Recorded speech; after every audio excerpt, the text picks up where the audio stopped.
회사 여행에서 낙오된 우리 이야기. 안녕하세요, 여러분.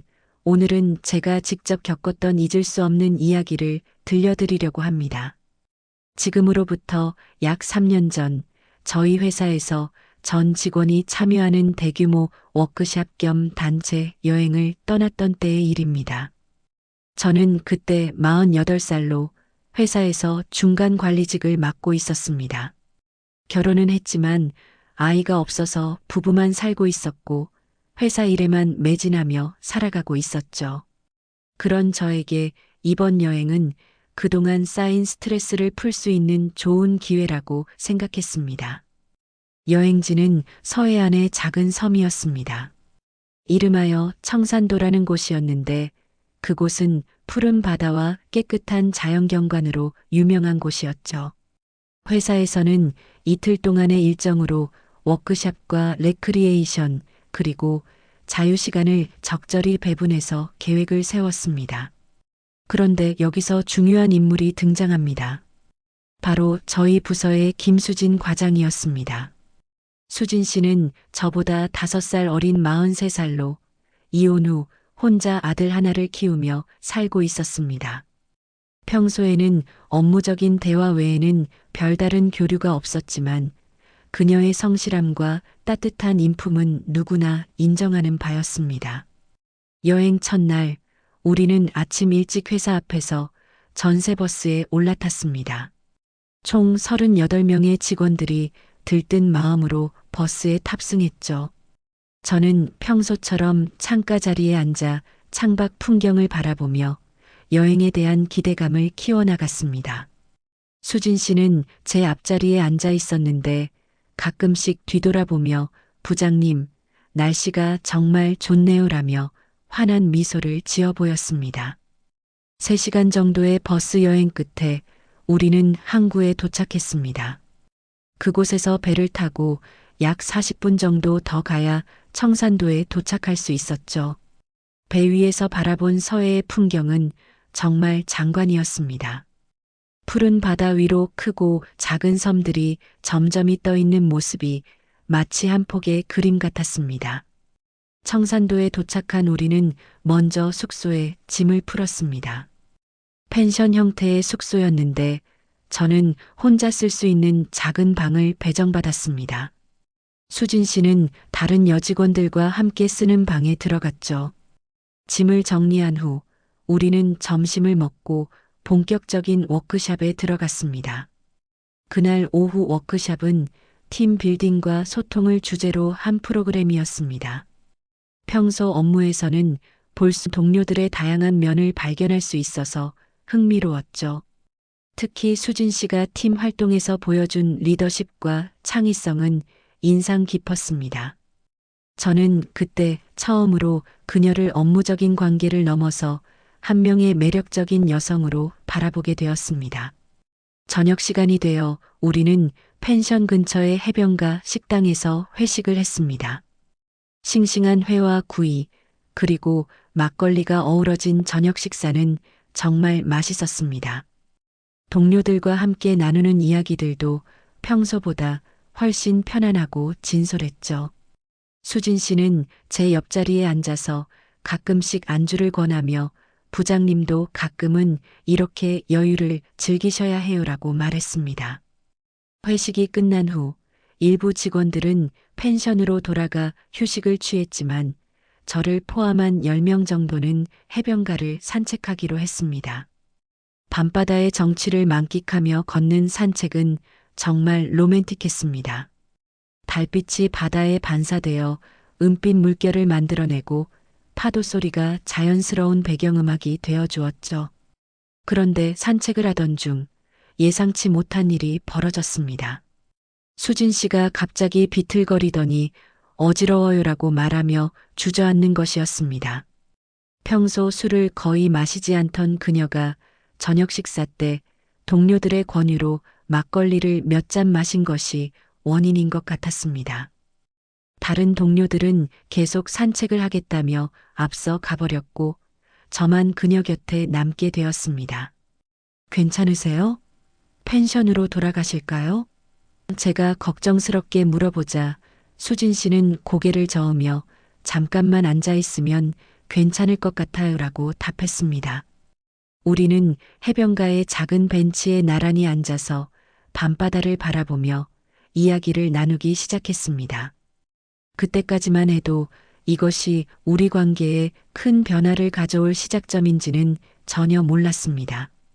벤치에 앉아 바다를 바라보며 수진 씨와 저는 평소에는 나누지 못했던 깊은 이야기들을 나누기 시작했습니다.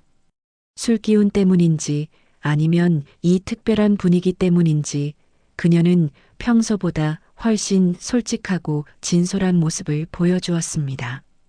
부장님, 저 사실 이번 여행이 정말 필요했어요. 수진 씨가 먼저 입을 열었습니다. 요즘 아들 문제로 너무 스트레스가 많았거든요. 중학교 2학년인데 사춘기가 시작되면서 저와 대화를 거의 안 해요. 혼자 키우다 보니 더 어려운 것 같아요. 저는 그녀의 진솔한 고백에 마음이 울렸습니다. 평소 직장에서는 항상 밝고 에너지 넘치는 모습만 보여주던 그녀가 이런 고민을 혼자 안고 있었다는 사실이 놀라웠습니다. 힘드시겠어요. 혼자서 아이를 키운다는 것이 얼마나 어려운 일인지. 부장님은 아이가 없으시니까 잘 모르실 수도 있지만 수진 씨가 쓴웃음을 지으며 말했습니다. 가끔은 정말 막막할 때가 있어요. 아이 아빠는 이혼 후에 연락도 안 되고 제 부모님도 멀리 계시고 모든 걸 혼자 결정하고 책임져야 한다는 게 때로는 너무 버거워요. 저는 그녀의 말을 들으며 새로운 감정을 느꼈습니다. 단순한 동정심을 넘어서 그녀를 보호하고 싶고 도와주고 싶다는 마음이 들었습니다. 수진 씨, 제가 비록 아이는 없지만 필요하시면 언제든 상담 상대가 되어드릴 수 있어요. 때로는 누군가가 들어주기만 해도 마음이 한결 가벼워질 때가 있잖아요. 그녀는 제 말에 고마운 표정을 지으며 고개를 끄덕였습니다. 정말 고마워요, 부장님. 사실 회사에서는 이런 개인적인 이야기를 나눌 사람이 없었어요. 다들 각자 바쁘고 저도 약한 모습 보이기 싫어서 우리 모두 완벽하지 않아요. 서로 도우며 살아가는 게 자연스러운 거죠. 제가 말하자 수진 씨는 처음으로 진짜 편안한 미소를 지어 보였습니다. 이어서 저도 제 이야기를 털어놓기 시작했습니다. 사실 저도 요즘 많은 고민이 있어요. 결혼한 지 10년이 넘었는데 아내와의 관계가 예전 같지 않아요. 아이가 없다 보니 대화할 주제도 줄어들고 각자 자신의 일에만 몰두하게 되더라고요. 수진 씨는 제 말을 진지하게 들어주었습니다. 부장님, 부인분도 직장을 다니세요? 네, 은행에서 일해요. 둘 다 워낙 바쁘다 보니 집에서도 업무 이야기만 하게 되고 가끔은 정말 외로워요. 같은 집에 살면서도 각자 다른 세상에 사는 것 같은 느낌이 들 때가 있어요. 파도 소리만이 우리 사이의 침묵을 채워주었습니다. 그 순간 저는 오랫동안 누구에게도 털어놓지 못했던 마음속 이야기를 하고 있다는 것을 깨달았습니다. 그리고 수진 씨도 마찬가지였을 것입니다.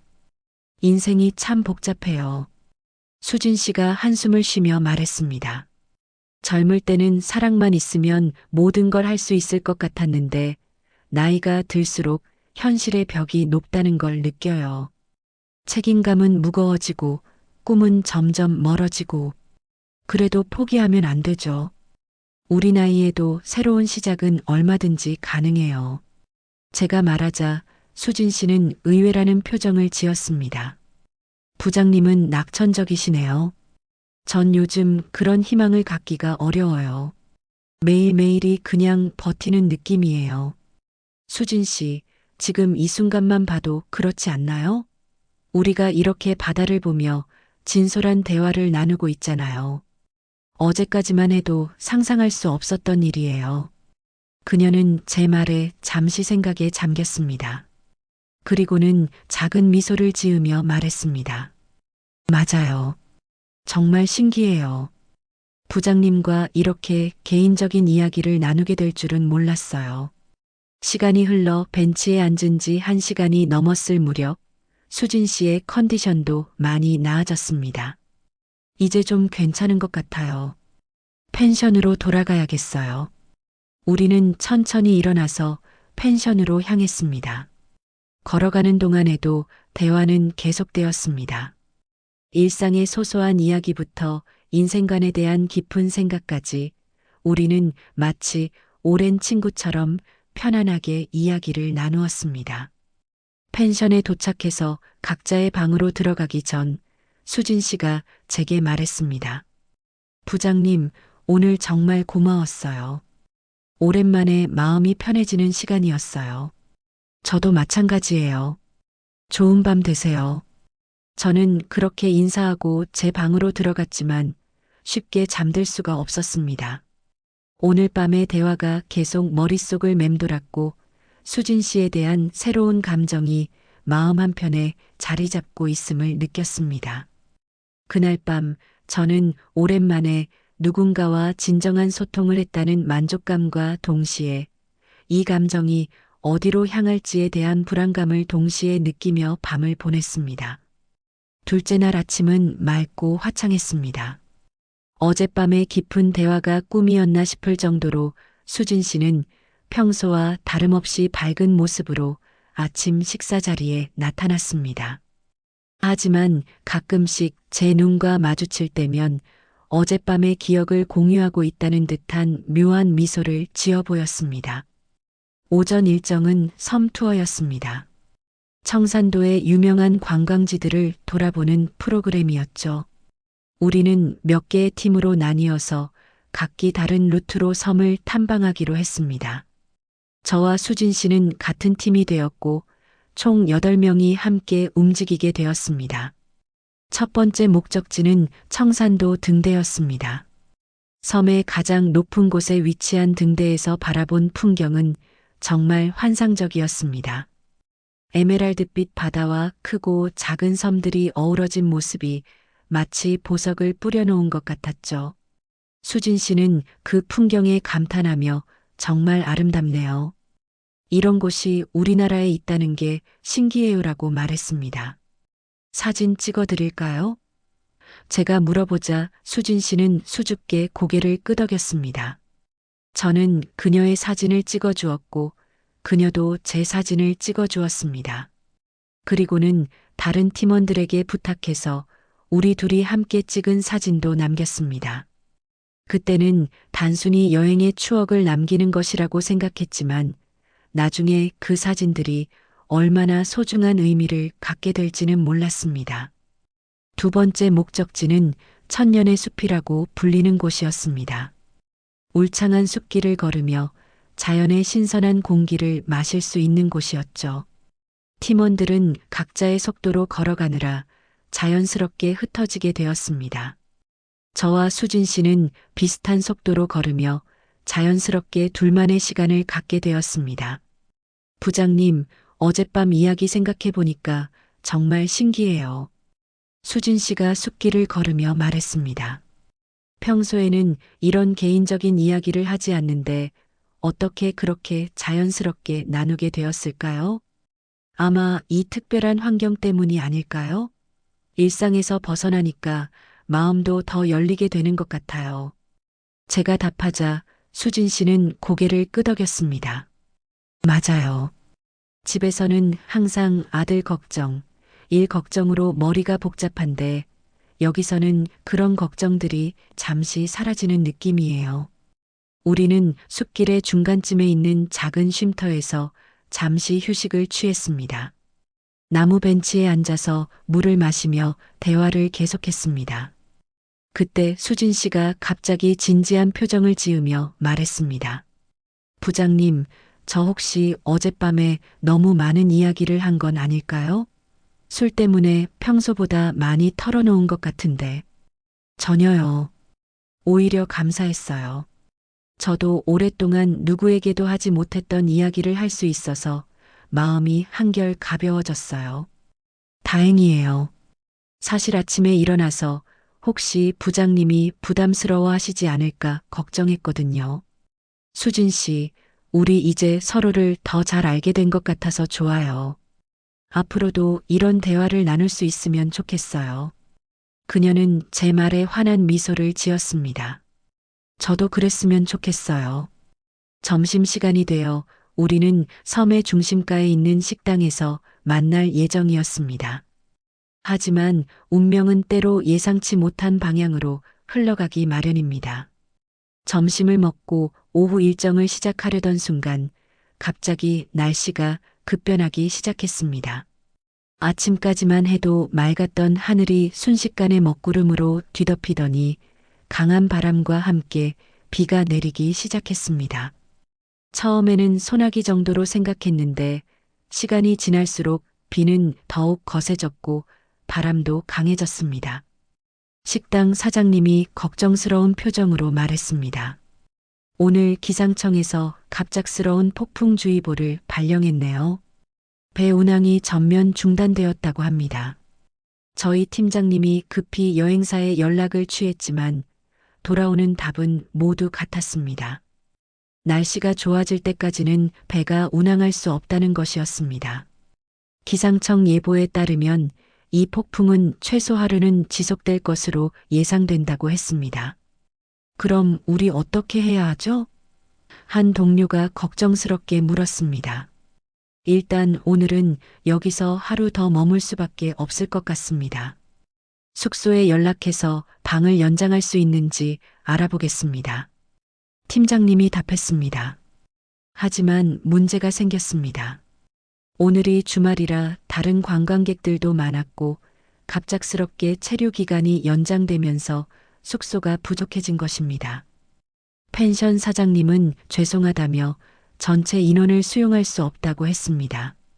최대한 방을 구해보겠지만 몇 분은 다른 숙소를 찾아야 할 것 같습니다. 팀장님이 난처한 표정으로 말했습니다.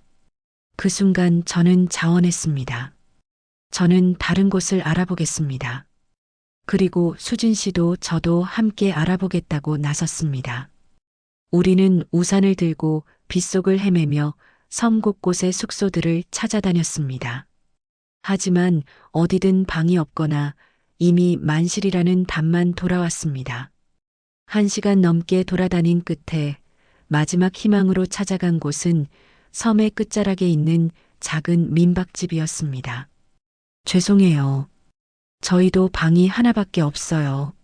민박집 할머니가 미안하다는 표정으로 말씀하셨습니다. 그 순간 저와 수진 씨는 서로를 바라보았습니다. 빗속을 돌아다니며 지쳐있던 우리에게는 더 이상 선택의 여지가 없었습니다. 방 하나라도 괜찮습니다. 제가 조심스럽게 말했습니다. 수진 씨도 고개를 끄덕였습니다. 네, 괜찮아요. 그렇게 해서 저와 수진 씨는 그날 밤을 같은 방에서 보내게 되었습니다. 물론 순전히 불가피한 상황 때문이었지만 그 순간 우리 둘 다 이것이 단순한 우연이 아닐 수도 있다는 생각을 했을 것입니다. 민박집 할머니는 저희를 방으로 안내하시며 걱정 마세요. 이불과 베개는 깨끗한 걸로 새로 준비해 드릴게요라고 말씀하셨습니다. 방은 작았지만 깔끔했고 창문으로는 빗방울이 떨어지는 바다가 보였습니다. 이상한 하루네요. 수진 씨가 창밖을 바라보며 말했습니다. 정말 그래요. 아침에는 이런 일이 벌어질 줄 꿈에도 몰랐어요. 제가 답했습니다. 그때까지만 해도 우리는 이것이 우리 인생을 바꿀 중요한 순간의 시작인지 알지 못했습니다. 방에 짐을 풀고 젖은 옷을 갈아입은 후 저와 수진 씨는 어색한 침묵 속에서 서로를 의식하고 있었습니다. 밖에서는 여전히 비가 세차게 내리고 있었고 바람 소리가 창문을 두드리고 있었습니다. 저 바닥에서 잘게요. 제가 먼저 말을 꺼냈습니다. 아니에요. 제가 바닥에서 잘게요. 부장님이 나이도 더 많으시고. 수진 씨가 사양했습니다. 그런 말씀 마세요. 여자분이 바닥에서 주무시면 안 되죠. 우리는 한참 동안 서로 양보하다가 결국 할머니께 이불을 하나 더 빌려서 바닥에 깔기로 했습니다. 제가 바닥에서 자기로 한 것은 당연한 일이었습니다. 저녁 시간이 되자 할머니께서 간단한 식사를 준비해 주셨습니다. 라면에 계란을 넣고 김치와 함께 끓여주신 소박한 저녁이었지만 이상하게도 그 어떤 고급 요리보다 맛있게 느껴졌습니다. 아마도 이 특별한 상황과 함께하는 사람 때문이었을 것입니다. 할머니, 정말 맛있어요. 수진 씨가 진심 어린 미소로 말했습니다. 이런 날씨에 고생 많다. 내일은 날씨가 좋아질 거야.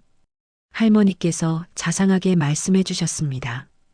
식사를 마친 후 저와 수진 씨는 작은 거실에서 차를 마시며 이야기를 나누었습니다. 폭풍은 여전히 거세게 몰아치고 있었고 전기가 한 번씩 깜빡거렸습니다. 할머니는 혹시 정전될 수도 있으니 양초를 준비해 두겠다며 양초 몇 개를 가져다 주셨습니다. 이런 경험은 처음이에요. 수진 씨가 창밖의 폭풍을 바라보며 말했습니다. 무서우면서도 신기해요. 자연의 힘이 이렇게 강하다는 걸 새삼 느끼게 되네요. 저도 마찬가지예요. 도시에서만 살다 보니 이런 자연의 위력을 직접 경험할 기회가 없었어요. 제가 맞장구 쳤습니다. 그때 갑자기 정전이 되었습니다. 순간 방 안이 깜깜해지자 수진 씨가 작은 비명을 질렀습니다. 저는 급히 양초에 불을 켜면서 괜찮아요. 여기 있어요 라고 말했습니다. 촛불이 방 안을 은은하게 비추자 분위기는 더욱 특별해졌습니다. 폭풍 소리와 촛불, 그리고 우리 둘만 있는 이 공간. 마치 세상에서 우리만 남은 것 같은 착각이 들었습니다. 무서우세요? 제가 조심스럽게 물어보았습니다. 조금요. 하지만 부장님이 함께 계셔서 다행이에요. 수진 씨의 솔직한 대답에 제 마음이 따뜻해졌습니다. 저도 혼자였다면 훨씬 불안했을 거예요. 수진 씨가 함께 계셔서 든든해요. 촛불 아래서 바라본 수진 씨의 모습은 평소와는 다른 묘한 아름다움이 있었습니다. 부드러운 촛불빛이 그녀의 얼굴을 감싸며 만들어내는 그림자는 마치 한 폭의 그림 같았습니다. 부장님, 솔직히 말씀드려도 될까요? 수진 씨가 갑자기 진지한 표정으로 말했습니다. 물론이죠. 뭐든지 말씀하세요. 사실 저는 부장님을 예전부터 존경했어요. 일에 대한 열정도 그렇고 동료들을 대하는 따뜻한 마음도 그렇고 하지만 어제와 오늘을 보내면서 그런 존경심이 다른 감정으로 바뀌어가는 것 같아요. 수진 씨의 고백에 제 심장이 빠르게 뛰기 시작했습니다. 저 역시 똑같은 감정을 느끼고 있었기 때문입니다. 수진 씨, 제가 그녀의 이름을 부르는 순간 우리의 눈이 마주쳤습니다. 촛불빛 속에서 바라본 그녀의 눈동자에는 저와 같은 감정이 흘러넘치고 있었습니다. 저도 마찬가지예요. 제가 솔직하게 고백했습니다. 처음에는 단순히 동료로서의 관심이었는데 수진 씨와 이렇게 시간을 보내면서 제 마음이 변하고 있다는 걸 느껴요. 정말요? 수진 씨의 목소리에는 놀라움과 기쁨이 섞여 있었습니다. 네, 정말이에요. 하지만 저는 잠시 망설였습니다. 저희 둘 다 현실적인 문제들이 있잖아요. 저는 기혼자고 수진 씨는 아이가 있고. 알아요. 수진 씨가 조용히 말했습니다. 하지만 지금 이 순간 이 감정만큼은 진실이에요. 그게 잘못된 건인지는 모르겠지만 밖에서는 여전히 폭풍이 몰아치고 있었지만 방 안에 우리는 그 어떤 순간보다 평온했습니다.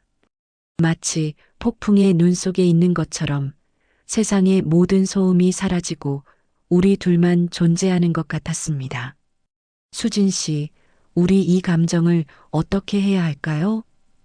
제가 조심스럽게 물어보았습니다. 모르겠어요. 하지만 지금은 생각하고 싶지 않아요. 그냥 이 순간을 온전히 느끼고 싶어요.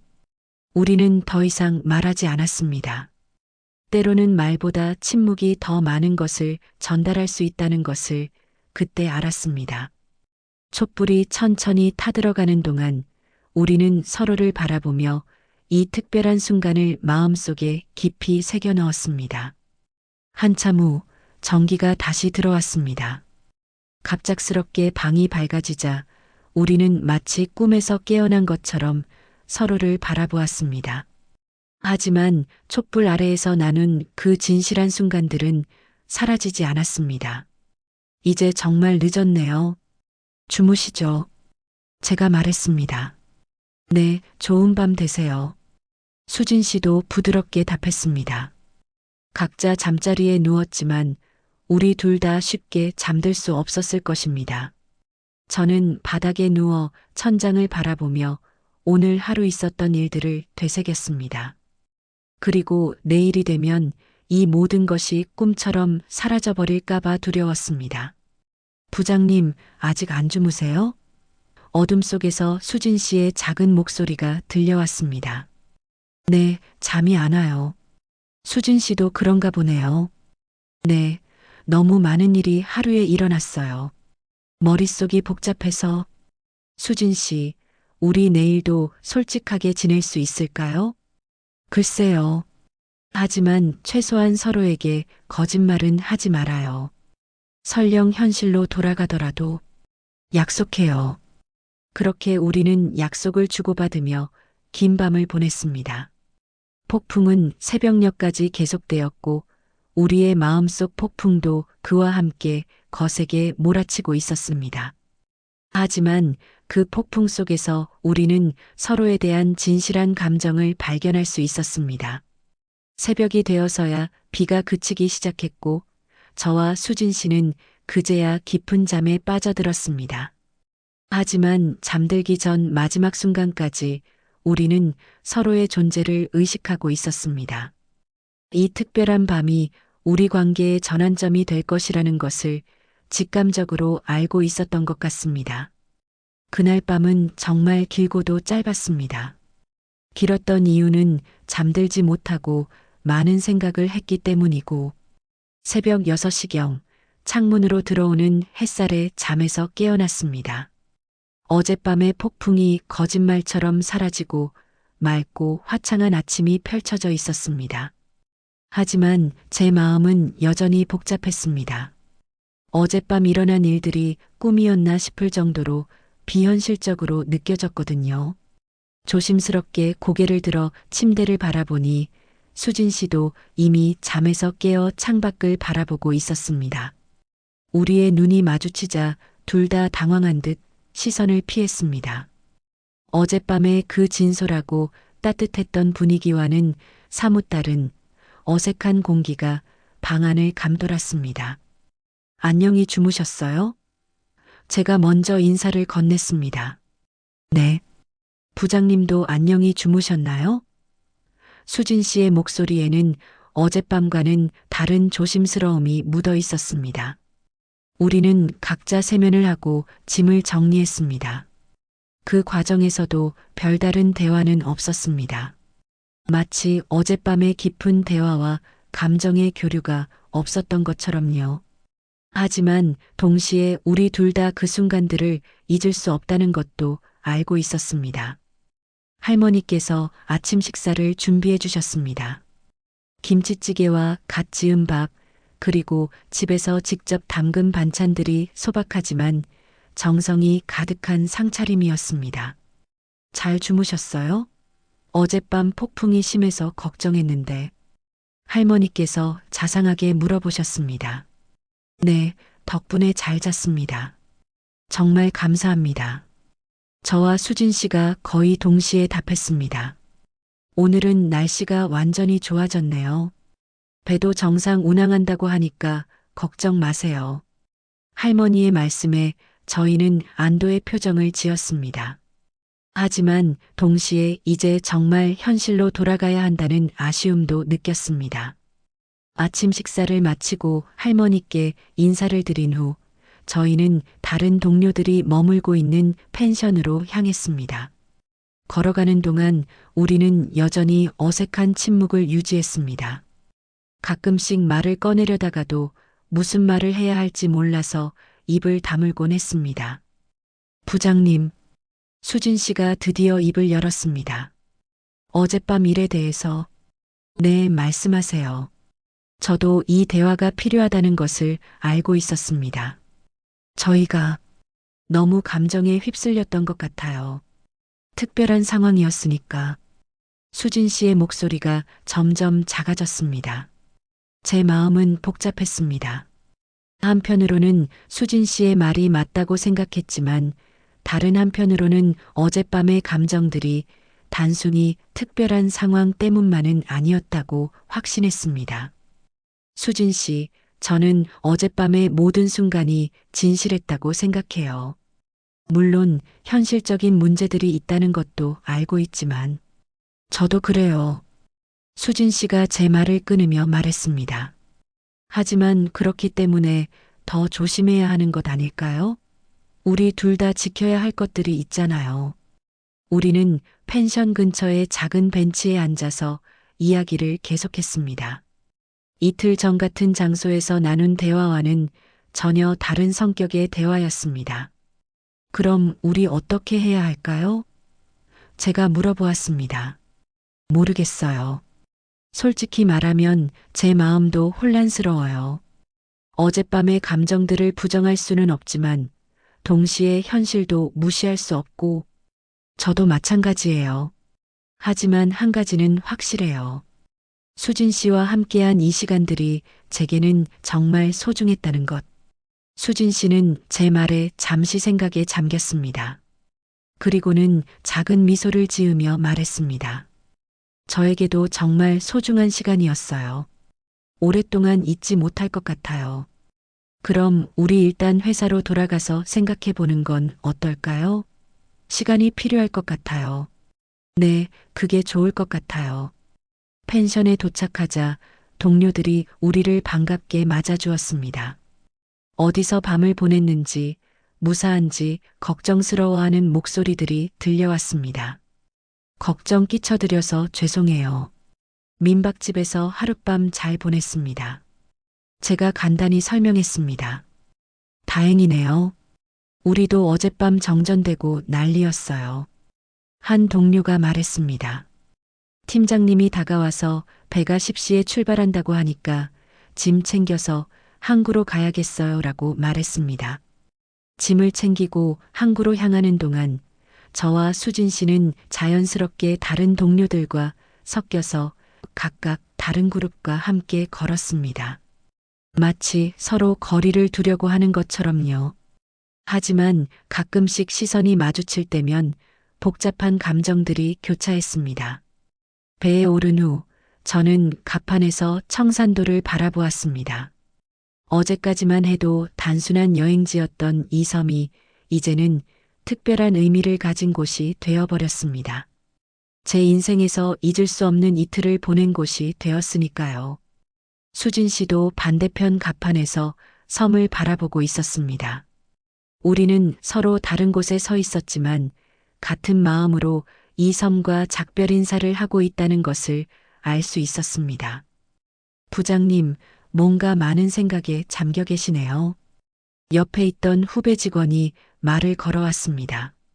아, 그냥 경치가 좋아서요. 저는 대충 둘러댔습니다. 하지만 마음속으로는 이제 정말 현실로 돌아가야 한다는 생각에 무거운 마음이 들었습니다. 회사로 돌아가면 다시 평범한 상사와 부하 직원의 관계로 돌아가야 할 텐데 과연 그게 가능할까 하는 걱정도 들었습니다. 배는 서서히 청산도에서 멀어져 갔고 저희도 점점 일상으로 돌아가고 있었습니다. 하지만 이 여행에서 일어난 일들이 우리 관계에 어떤 변화를 가져올지는 아무도 예측할 수 없었습니다. 서울로 돌아오는 버스 안에서 저는 창밖 풍경을 바라보며 많은 생각에 잠겨 있었습니다. 청산도에서의 이틀이 마치 다른 세상에서 일어난 일처럼 느껴졌습니다. 수진 씨는 제 앞자리에 앉아 있었지만 갈 때와는 달리 서로 대화를 나누지 않았습니다. 회사에 도착한 것은 오후 6시경이었습니다. 평소보다 하루 늦은 복귀였지만 예상치 못한 폭풍 때문이었으니 어쩔 수 없는 일이었습니다. 동료들은 각자 집으로 향했고 저와 수진 씨도 자연스럽게 다른 방향으로 헤어졌습니다. 그럼 내일 뵙겠습니다. 수진 씨가 공손하게 인사했습니다. 네, 고생 많으셨어요. 푹 쉬세요. 저도 평상시처럼 답했습니다. 하지만 그 짧은 인사 속에도 우리만 아는 특별한 의미가 담겨 있다는 것을 서로 알고 있었습니다. 집에 도착해서 아내를 만났을 때 저는 묘한 죄책감을 느꼈습니다. 실제로 잘못한 일은 없었지만 마음속으로는 분명히 경계선을 넘나들었다는 것을 알고 있었기 때문입니다. 여행 어땠어? 아내가 무심하게 물어봤습니다. 그저 그랬어요. 날씨 때문에 하루 늦어졌지만 저는 최대한 평범하게 답했습니다. 그래, 피곤하겠네. 씻고 일찍 자. 아내는 별 관심 없다는 듯이 말했습니다. 그날 밤 침실에 누워서도 잠이 오지 않았습니다. 청산도에서의 기억들이 계속 떠올랐고 특히 수진 씨와 나눈 깊은 대화들과 그 순간의 감정들이 생생하게 되살아났습니다. 아내가 옆에서 평온하게 잠들어 있는 모습을 보니 더욱 복잡한 심정이 들었습니다. 다음 날 월요일 출근길이 이렇게 무거운 적은 처음이었습니다. 수진 씨를 어떤 표정으로 마주해야 할지, 어떻게 행동해야 할지 확신이 서지 않았습니다. 엘리베이터에서 우연히 마주칠까봐 걱정되기도 하고 동시에 기대되기도 했습니다. 사무실에 도착했을 때 수진 씨는 이미 자리에 앉아 업무를 하고 있었습니다. 평소보다 일찍 출근한 것 같았습니다. 저는 제 자리로 가면서 자연스럽게 안녕하세요라고 인사했습니다. 네, 안녕하세요. 수진 씨도 평상시와 다름없이 답했지만 목소리에는 미묘한 떨림이 있었습니다. 그날 하루는 정말 어색했습니다. 업무상 대화는 해야 했지만 개인적인 이야기는 전혀 나누지 않았습니다. 동료들 앞에서는 평상시와 똑같이 행동하려고 노력했지만 서로를 의식하고 있다는 것이 역력했습니다. 점심시간에 식당에서 마주쳤을 때도 마찬가지였습니다. 같은 테이블에 앉게 되었지만 다른 동료들과의 대화에만 집중하며 서로 직접적인 대화는 피했습니다. 부장님, 여행 사진 찍은 거 있으면 나중에 공유해 주세요. 한 동료가 말했습니다. 아, 네. 나중에 정리해서 공유하겠습니다. 저는 그렇게 답하면서 수진 씨와 함께 찍은 사진들을 떠올렸습니다. 그 사진들을 다른 사람들에게 보여줄 수 있을까 하는 생각이 들었습니다. 오후에 업무 관련 회의가 있었는데 수진 씨도 참석했습니다. 회의실에서 마주 앉아 있으면서도 시선을 마주치지 않으려고 노력했습니다. 하지만 가끔씩 우연히 눈이 마주칠 때면 청산도에서의 기억들이 떠올라 집중하기 어려웠습니다. 회의가 끝나고 사람들이 하나둘 나갈 때 수진 씨가 저에게 조용히 말했습니다. 부장님, 잠시 개인적으로 이야기할 시간이 있을까요? 네, 좋습니다. 저는 심장이 빨리 뛰는 것을 느끼며 답했습니다. 회의실에 우리 둘만 남았을 때 잠시 침묵이 흘렀습니다. 부장님, 저 어제부터 계속 생각해 봤는데 수진 씨가 먼저 말을 꺼냈습니다. 저도 마찬가지예요. 잠도 제대로 못 잤어요. 우리가 어떻게 해야 할지 정말 모르겠어요. 마음으로는 청산도에서의 시간들을 소중하게 생각하지만 현실적으로는 알아요. 저도 같은 고민을 하고 있어요. 수진 씨는 잠시 망설이더니 결심한 듯 말했습니다. 부장님, 우리 일단 시간을 가져보는 게 어떨까요? 감정을 정리할 시간이 필요할 것 같아요. 시간을 가진다는 게 서로 거리를 두자는 뜻이에요. 업무적인 관계는 유지하되 개인적인 만남이나 대화는 피하는 거요. 제 마음은 아팠지만 수진 씨의 말이 현명하다는 것을 알 수 있었습니다. 그게 좋겠네요. 우리 둘 다 냉정하게 생각할 시간이 필요해요. 고마워요, 부장님. 이해해 주셔서. 그날 이후로 저와 수진 씨는 정말로 거리를 두기 시작했습니다. 업무상 필요한 대화 외에는 개인적인 이야기를 전혀 나누지 않았습니다. 커피를 마시러 갈 때도 시간을 피해서 가고 점심도 다른 팀과 함께 먹었습니다. 하지만 거리를 둔다고 해서 감정까지 사라지는 것은 아니었습니다. 매일 같은 사무실에서 일하면서 수진 씨를 보지 않을 수는 없었고 볼 때마다 청산도에서의 기억들이 떠올랐습니다. 특히 혼자 있을 때면 그 시간들이 더욱 선명하게 떠올랐습니다. 밤바다에서 나눈 깊은 대화, 폭풍 속에서 촛불 아래 바라본 그녀의 모습, 그리고 그때 느꼈던 따뜻하고 진실한 감정들. 일주일이 지나고 2주일이 지나도 상황은 별로 나아지지 않았습니다. 오히려 시간이 지날수록 그 기억들은 더욱 소중하게 느껴졌고 수진 씨에 대한 그리움은 더욱 커져갔습니다. 청산도에서 돌아온 지 한 달이 지났을 무렵 저는 극심한 내적 갈등에 시달리고 있었습니다. 수진 씨와 거리를 두기로 한 약속은 지키고 있었지만 마음속 깊은 곳에서는 그녀에 대한 생각이 하루도 빠짐없이 떠올랐습니다. 아내와의 관계도 더욱 어색해졌습니다. 겉으로는 평상시와 다름없어 보였지만 제 마음속에는 수진 씨라는 존재가 자리 잡고 있었기 때문입니다. 아내와 대화를 나누면서도 자꾸만 수진 씨와 나눈 깊은 대화들이 비교되었습니다.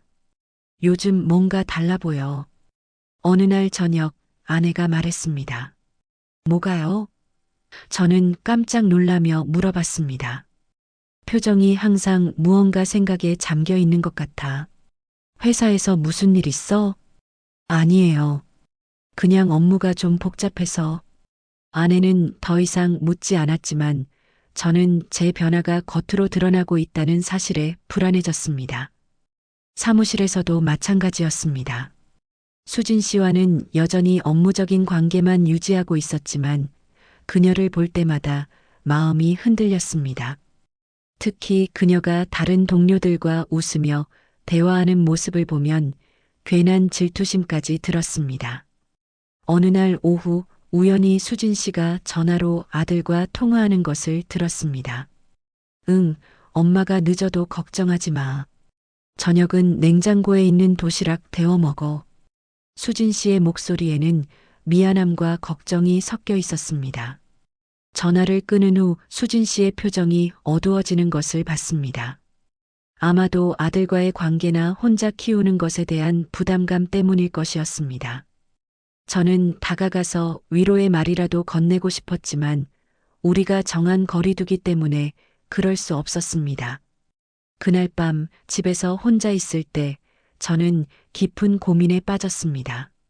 이런 상황이 계속되어도 되는 걸까? 수진 씨도 저와 같은 마음일까? 아니면 이미 그 감정들을 정리했을까? 다음 날 점심시간, 저는 우연을 가장해서 수진 씨가 자주 가는 카페에 갔습니다. 역시나 그녀가 혼자 앉아서 샐러드를 먹고 있었습니다. 저는 망설이다가 그녀 앞으로 다가갔습니다. 여기 앉아도 될까요? 수진 씨는 놀란 표정으로 저를 바라보았습니다. 네, 물론이죠. 요즘 어떠세요? 저는 조심스럽게 물어봤습니다. 그냥 바쁘게 지내고 있어요. 수진 씨의 답변은 간단했지만 목소리에는 복잡한 감정이 묻어 있었습니다. 아들은 어떤가요? 여전해요. 사춘기라서 대화하기가 어려워요. 잠시 침묵이 흘렀습니다. 우리 둘 다 정말 하고 싶은 말이 있었지만 쉽게 꺼내지 못하고 있었습니다. 부장님, 수진 씨가 먼저 입을 열었습니다. 솔직히 말씀드려도 될까요? 네, 물론이죠. 저도 정리가 안 되어 있어요. 거리를 두자고 했지만 마음이 쉽게 정리되지 않네요.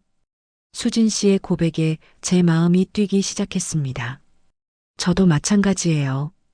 매일 청산도에서의 시간들을 생각해요. 그때가 정말 특별했죠. 저에게는 오랫동안 잊을 수 없는 시간이었어요. 수진 씨, 우리 어떻게 해야 할까요? 이런 상태로 계속 지낼 수는 없잖아요. 수진 씨는 한참 동안 생각에 잠겨 있었습니다. 그리고는 결심한 듯 말했습니다. 부장님, 우리 한번 만나서 진솔하게 이야기해봐요. 이렇게 어중간한 상태로는 서로에게 도움이 안 될 것 같아요. 언제요? 이번 주말은 어떠세요? 조용한 곳에서. 좋습니다. 그렇게 해서 우리는 토요일 오후에 만나기로 약속했습니다. 한강공원의 조용한 벤치에서 만나기로 했습니다. 토요일이 되기까지 남은 며칠 동안 저는 무슨 말을 해야 할지, 어떤 결론을 내려야 할지 계속 고민했습니다. 한편으로는 수진 씨에 대한 감정을 솔직하게 표현하고 싶었고, 다른 한편으로는 현실적인 문제들 때문에 이 감정을 정리해야 한다는 생각도 들었습니다. 아내에게는 회사 동료들과 만난다고 했습니다. 거짓말이었지만 정확히 말하면 수진 씨도 회사 동료니까 완전한 거짓말은 아니라고 스스로를 합리화했습니다. 토요일 오후 한강공원에 도착했을 때 수진 씨는 이미 와 있었습니다. 캐주얼한 옷차림의 그녀는 평소 회사에서 보던 모습과는 또 다른 매력이 있었습니다. 먼저 와 계셨네요. 네, 집에 있으니까 답답해서요. 우리는 강가를 따라 천천히 걸으며 이야기를 시작했습니다. 부장님, 저 요즘 정말 혼란스러워요. 수진 씨가 먼저 마음을 열었습니다.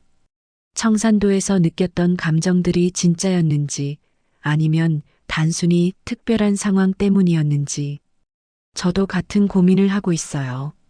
하지만 한 가지는 확실해요. 그때 느꼈던 마음들이 가짜는 아니었다는 것. 저도 그렇게 생각해요. 하지만 그렇다고 해서 이 감정을 어떻게 해야 할지는 모르겠어요. 우리는 벤치에 앉아서 한강을 바라보며 계속 대화했습니다. 마치 청산도에서 밤바다를 바라보며 나눈 대화처럼 진솔하고 깊은 이야기들을 나누었습니다. 수진 씨, 솔직히 저는 이 감정을 포기하고 싶지 않아요. 제가 용기를 내어 말했습니다. 저도요. 수진 씨의 목소리가 떨렸습니다. 하지만 현실이 복잡하다는 건 알아요. 하지만 우리가 느끼는 이 감정까지 복잡하게 만들 필요는 없지 않을까요? 수진 씨는 제 말에 깊이 생각하는 표정이었습니다. 그리고는 조용히 말했습니다. 부장님, 저는 아직 준비가 안 되어 있는 것 같아요. 아들도 있고, 이혼 후에 상처받은 마음도 아직 완전히 치유되지 않았고, 누군가를 다시 사랑한다는 것에 대한 두려움도 있어요. 저는 수진 씨의 솔직한 고백을 이해할 수 있었습니다. 그녀에게는 단순히 감정의 문제가 아니라 아이의 미래와 자신의 상처까지 고려해야 하는 복잡한 상황이었으니까요. 급하게 생각하지 말아요. 저는 기다릴 수 있어요. 정말요? 수진 씨의 눈에서 희망의 빛이 보였습니다. 네, 정말이에요. 대신 우리 서로에게 솔직해져요. 더 이상 거리를 두지 말고 자연스럽게 관계를 발전시켜 나가요. 그날 한강에서의 대화 이후 저와 수진 씨의 관계는 새로운 단계로 접어들었습니다. 여전히 조심스럽긴 했지만 예전처럼 완전히 거리를 두지는 않았습니다.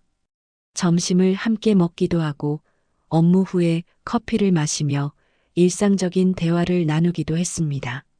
하지만 이런 관계의 변화는 새로운 문제들을 가져왔습니다. 다른 동료들이 저희 사이의 변화를 눈치채기 시작한 것입니다. 부장님과 수진 과장님 사이가 많이 가까워지신 것 같네요. 한 후배가 농담 반 진담 반으로 말했습니다. 그런 말을 들을 때마다 저희는 당황했고 더욱 조심스러워졌습니다.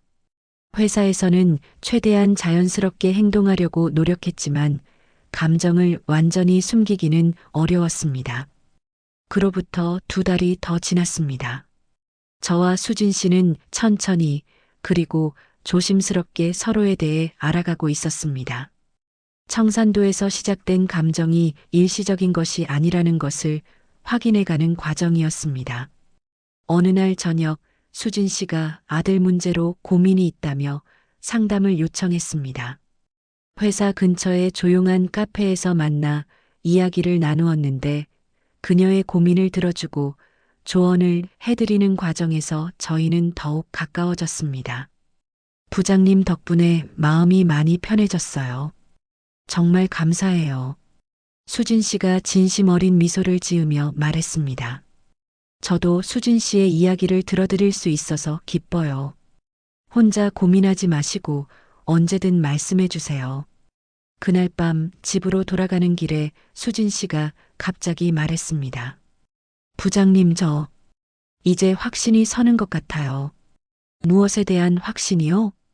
저의 마음에 대한 확신이요. 처음에는 청산도에서의 특별한 상황 때문인가 싶었는데 이렇게 시간을 보내면서 확실해졌어요.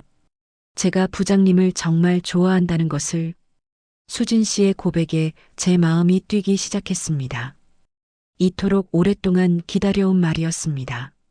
수진 씨, 저도 마찬가지예요. 처음 청산도에서 느꼈던 감정이 시간이 지나면서 더욱 확실해졌어요. 그럼 우리 이제 어떻게 할까요? 수진 씨가 조심스럽게 물어봤습니다. 천천히 가요. 급하게 생각하지 말고 서로의 상황을 이해하면서.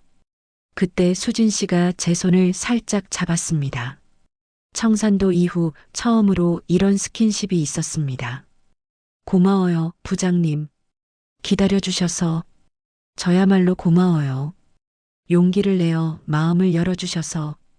그날 이후로 저와 수진 씨의 관계는 점점 더 깊어져 갔습니다. 물론 여전히 조심스럽긴 했지만 서로에 대한 확신이 생기면서 더욱 자연스러워졌습니다. 주말에는 함께 전시회를 보러 가기도 하고 수진 씨의 아들과도 만나볼 기회가 있었습니다. 처음에는 낯설어 하던 아이도 시간이 지나면서 저를 받아들이기 시작했습니다. 아들이 부장님을 좋아하는 것 같아요. 수진 씨가 기뻐하며 말했습니다. 저도 좋은 아이라고 생각해요. 수진 씨가 잘 키우셨어요. 혼자 키우느라 부족한 게 많은데 전혀 그렇지 않아요. 사랑으로 키우신 게 느껴져요. 시간이 흐르면서 저는 제 결혼 생활에 대해서도 진지하게 고민하게 되었습니다. 아내와는 이미 오랫동안 정서적인 거리가 있었고 서로에 대한 사랑도 식어 있는 상태였습니다. 하지만 이혼이라는 결정을 내리기는 쉽지 않았습니다. 어느 날 밤 아내와 진솔한 대화를 나누었습니다. 우리 관계에 대해 이야기해봐요. 제가 조심스럽게 꺼냈습니다. 무슨 뜻이야? 아내가 의외라는 표정으로 물어봤습니다. 솔직히 우리 사이가 예전 같지 않잖아요. 서로에 대한 관심도 줄어들고. 아내는 한참 동안 생각하더니 말했습니다. 나도 느끼고 있었어. 하지만 그냥 세월이 지나면서 그런 거라고 생각했는데. 정말 솔직하게 말해봐요. 지금도 서로 사랑하고 있다고 생각해요? 아내는 침묵했습니다. 그 침묵이 답이었습니다. 며칠 후 아내가 먼저 이혼 이야기를 꺼냈습니다. 우리 정말 끝인가 봐. 사실 나도 다른 사람이 생겼어. 놀랍게도 저는 충격보다는 안도감을 느꼈습니다. 서로 다른 길을 가는 것이 맞다는 확신이 들었습니다. 이혼 절차를 밟는 동안 저는 수진 씨에게 상황을 설명했습니다. 미안해요. 이런 복잡한 상황에 수진 씨를 끌어들이게 되어서. 아니에요. 저도 각오하고 있었어요. 그리고 부장님의 결정을 지지해요. 6개월 후 모든 법적 절차가 끝났습니다. 저는 새로운 아파트로 이사했고 새로운 인생을 시작할 준비가 되었습니다. 수진 씨와는 더 이상 숨길 필요가 없어졌습니다. 회사에서도 조금씩 공개적으로 만나기 시작했고